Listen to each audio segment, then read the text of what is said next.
قل انا ما انا بشرن، آپ کہہ دیں بے شک میں بشر نہیں ہوں. یہ جہالت. یا پھر دوسری جہالت یہ ہے کہ اے نبی آپ کہہ دیں لوگوں کو کہ میں بشر ہوں، میں رب جو ہے یہ بات میں نہیں کہتا. اگر اللہ کے رسول کو علم غیب ہوتا جیسے ہمارے لوگ سمجھتے ہیں، آپ حضرت عائشہ پر تہمت لگی تھی پریشان نہ ہوتے. آپ تو نماز میں بھول جاتے تھے.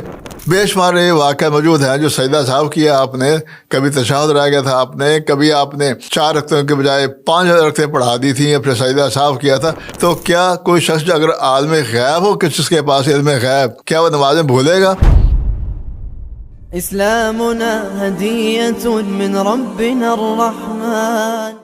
الحمد للہ رب العالمین والصلاة والسلام علی نبینا محمد وآلہ واصحابہ اجمعین. اما بعد.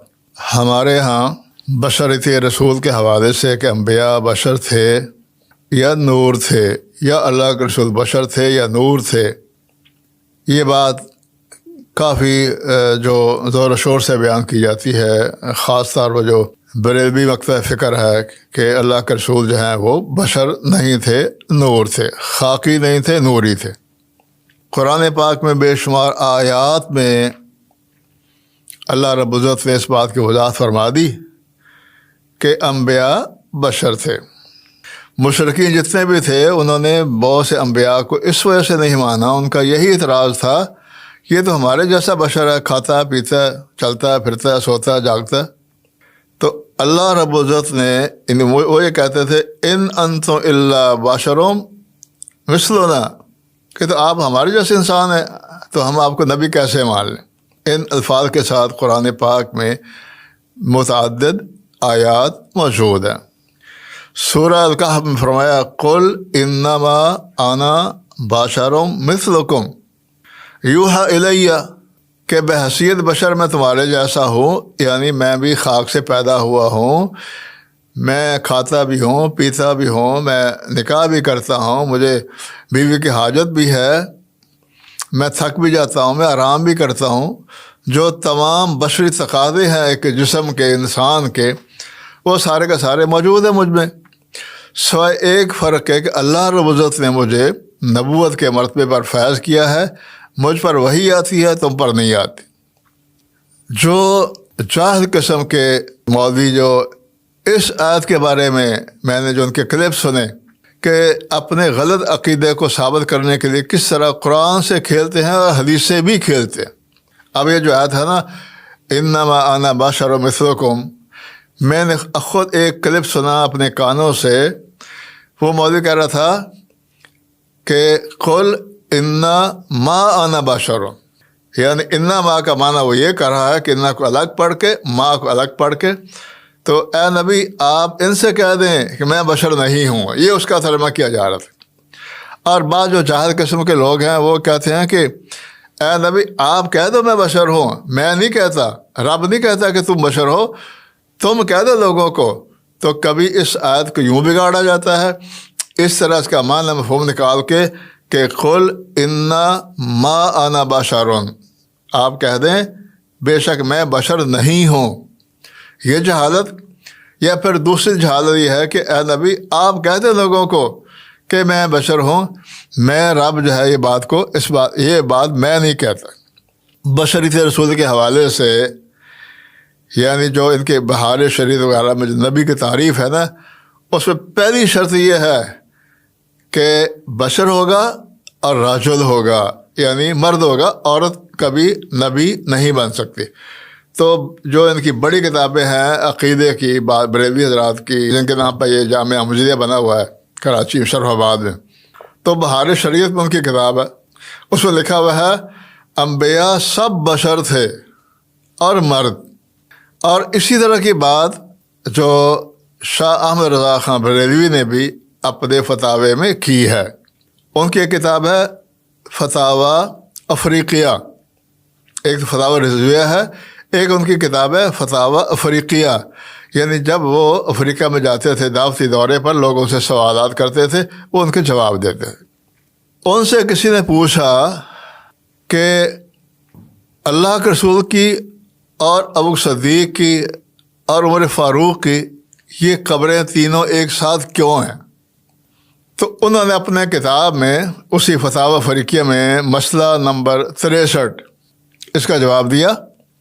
ایک روایت انہوں نے نقل کی، امام خطیب بغدادی کے کتاب ہے المتفق والمفترق کتاب، اس میں ایک روایت حضرت عبداللہ بن مسعود سے رضی اللہ تعالیٰ عنہ، وہ اس حوالے سے انہوں نے احمد رضا خان صاحب نے بیان کی کہ اس میں حکمت یہ ہے کہ اللہ کے رسول نے فرمایا ہے کہ خلق تو انا و ابو بکر و عمر من تراب واحد، کہ اللہ کے رسول کا فرمان ہے کہ میں اور ابو بکر اور عمر فاروق، ہم تینوں ایک ہی مٹی سے بنائے گئے۔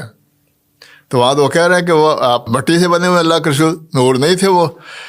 تو انہوں نے اس کا جواب دیتے ہوئے اپنے جو ان کے تھے حواری اور سائلین معتقدین، ان سے کہا، کیونکہ یہ حدیث موجود ہے خطیب بغدادی کی اس کتاب میں، اس میں اللہ کے سن رہا ہے کہ میں اور ابو بکر اور عمر فاروق تینوں ایک ہی تراب سے، مٹی سے پیدا کیے گئے ہیں۔ گویا کہ وہ بھی یہ سمجھتے تھے کہ اللہ کے رسول جو ہیں نور نہیں تھے، بشر تھے، اور نوری نہیں تھے، خاکی تھے۔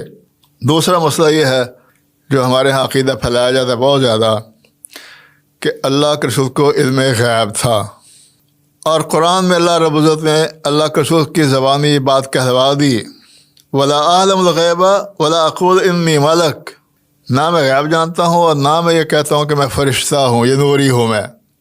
تو قرآن کی بہت سی آیات میں اللہ رب العزت نے اللہ کے رسول سے یہ بات کہلوا دی کہ میں عالم غیب، میرے پاس علم غیب نہیں ہے، اور یعنی جو کچھ اللہ کے رسول وہی کے ذریعے آپ کو بتا دیا جاتا تھا، آپ وہی آگے بیان کرتے تھے۔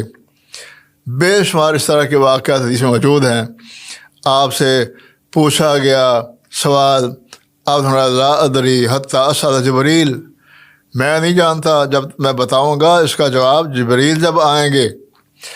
اور جس طرح آپ سے جب پوچھا گیا کہ دنیا میں سب سے افضل مقام کون سے ہیں اور سب سے برے مقام کون سے ہیں، تو آپ نے یہ فرمایا لا ادری حتی اسأل جبریل، میں نہیں جانتا، میں جبریل سے پوچھوں گا۔ اور جب حضرت جبریل آئے، ان سے اللہ کے رسول نے پوچھا، تو حضرت جبریل نے کہہ دیا لا ادری حتی اسأل ربی، مجھے بھی نہیں معلوم، میں اپنے رب سے پوچھ کر بتاؤں گا۔ پھر وہی کے ذریعے آپ نے بتایا کہ سب سے جو افضل مقامات ہیں وہ مساجد اللہ ہے، اور سب سے جو برے مقامات ہیں وہ ہیں مارکیٹیں اور اسواق۔ تو میرے بھائی، آپ اس کے علاوہ بہت سارے سوالات کے جواب میں اللہ کے رسول انتظار کرتے تھے وحی کا، فوراً اس کا جواب نہیں دیتے اور فرماتے تھے کہ لا ادری حتی اسأل رب، میں اس کا بات کا جواب نہیں دوں گا جب تک میں جبریل سے نہ پوچھ لوں۔ اور اس طرح کے بے شمار روایت، جب حضرت عائشہ پر تہمت لگی نعوذ باللہ بدکاری کی، آپ اتنے پریشان رہے کہ طلاق کا بھی سوچنا شروع کر دیا آپ نے، حالانکہ وہ تہمت تھی۔ تو میرے بھائی، اگر اللہ کا جو ہے علم غیب ہوتا ان کو، تو آپ اتنے پریشان کیوں ہوتے؟ اسی طرح اور بہت سے روایات ایسے دلائل موجود ہیں کہ سفر میں حضرت عائشہ کا ہار گم ہوا، اونٹنی کے نیچے آ گیا تھا وہ، اور نماز کا ٹائم ہو گیا تھا عصر کا۔ اب سارے صحابہ، اگر کوچ کرنا تھا وہاں سے، پانی نہیں تھا وہاں پر، تو سارے صحابہ نے ہار تلاش کیا، ادھر ادھر، وہ ہار نہیں ملا۔ جب چلنے لگے، اونٹ کو کھڑا کیا گیا، اس کے نیچے ہار پڑا ہوا تھا۔ حالانکہ حضرت صدیق نے ڈانٹا حضرت عائشہ کو بھی، آپ کی وجہ سے اللہ کے رسول پریشان ہیں، صحابہ پریشان ہیں، سفر کا موقع ہے، پانی یہاں میسر نہیں ہے۔ اور اسی طرح آپ جب کوئی جادو ہوا، آپ کو پتہ نہیں چلا، جب تک حضرت جبریل نے آ کر بتایا نہیں کہ فلاں شخص نے فلاں جگہ پر، فلاں کنویں میں، فلاں چیز میں آپ کو جادو کیا۔ تو میرے بھائی، اگر اللہ کے رسول کو علم غیب ہوتا جیسے ہمارے لوگ سمجھتے ہیں، آپ حضرت عائشہ پر تہمت لگی تھی، پریشان نہ ہوتے۔ آپ تو نماز میں بھول جاتے تھے۔ بے شمار یہ واقعہ موجود ہیں جو سجدہ صاحب کیا آپ نے، کبھی تشہد رہ گیا تھا آپ نے، کبھی آپ نے 4 رکعتوں کے بجائے 5 رکعتیں پڑھا دی تھیں، یا پھر سجدہ صاحب کیا تھا۔ تو کیا کوئی شخص جو اگر عالم غیب ہو، کس کے پاس علم غیب، کیا وہ نماز میں بھولے گا؟ آپ نے فرما دیا تھا، صحابہ سے کہا جب بتایا گیا اللہ کے رسول کیا نماز کم ہو گئی ہے یا وہ کوئی وحی آ گئی ہے، تو آپ نے فرمایا کہ میں بھی تمہارے جیسا آپ نے سجدہ ساو کیا، پھر صحابہ سے کہا کہ میں بھی تمہارے جیسے انسان ہوں، انسا کما تنسون، جس طرح تم بھول جاتے ہو میں بھی بھول جاتا ہوں، اور بھی اس طرح کے ان الفاظ کے ساتھ اور بھی بہت سی روایات ہیں جس میں آپ نے یہ بات صراح سے بیان کی کہ انسا کما تنسون۔ تو میرے بھائی یہ پختہ عقیدہ یہ ہے کہ اللہ کے رسول افضل بشر تھے، لیکن تھے خاکی، آدم کی اولاد میں سے تھے، نسل آدم میں سے تھے، حضرت آدم کو اللہ رب العزت نے مٹی سے پیدا کیا تھا، اور اسی طرح اللہ کے رسول کو وہ غیبی باتیں پتہ تھیں جو آپ کو وحی کے ذریعے یا القاء کے ذریعے بتا دی گئی تھیں، اس کے علاوہ آپ غیبانہ کوئی چیز بھی نہیں جانتے تھے۔ اس طرح کے سارے واقعات جو میں نے آپ کے سامنے بیان کر دیے ہیں اسی بات پر دلالت کرتے ہیں۔ سبحان ربک رب العزت عما یصفون وسلام علی المرسلین والحمد للہ رب العالمین۔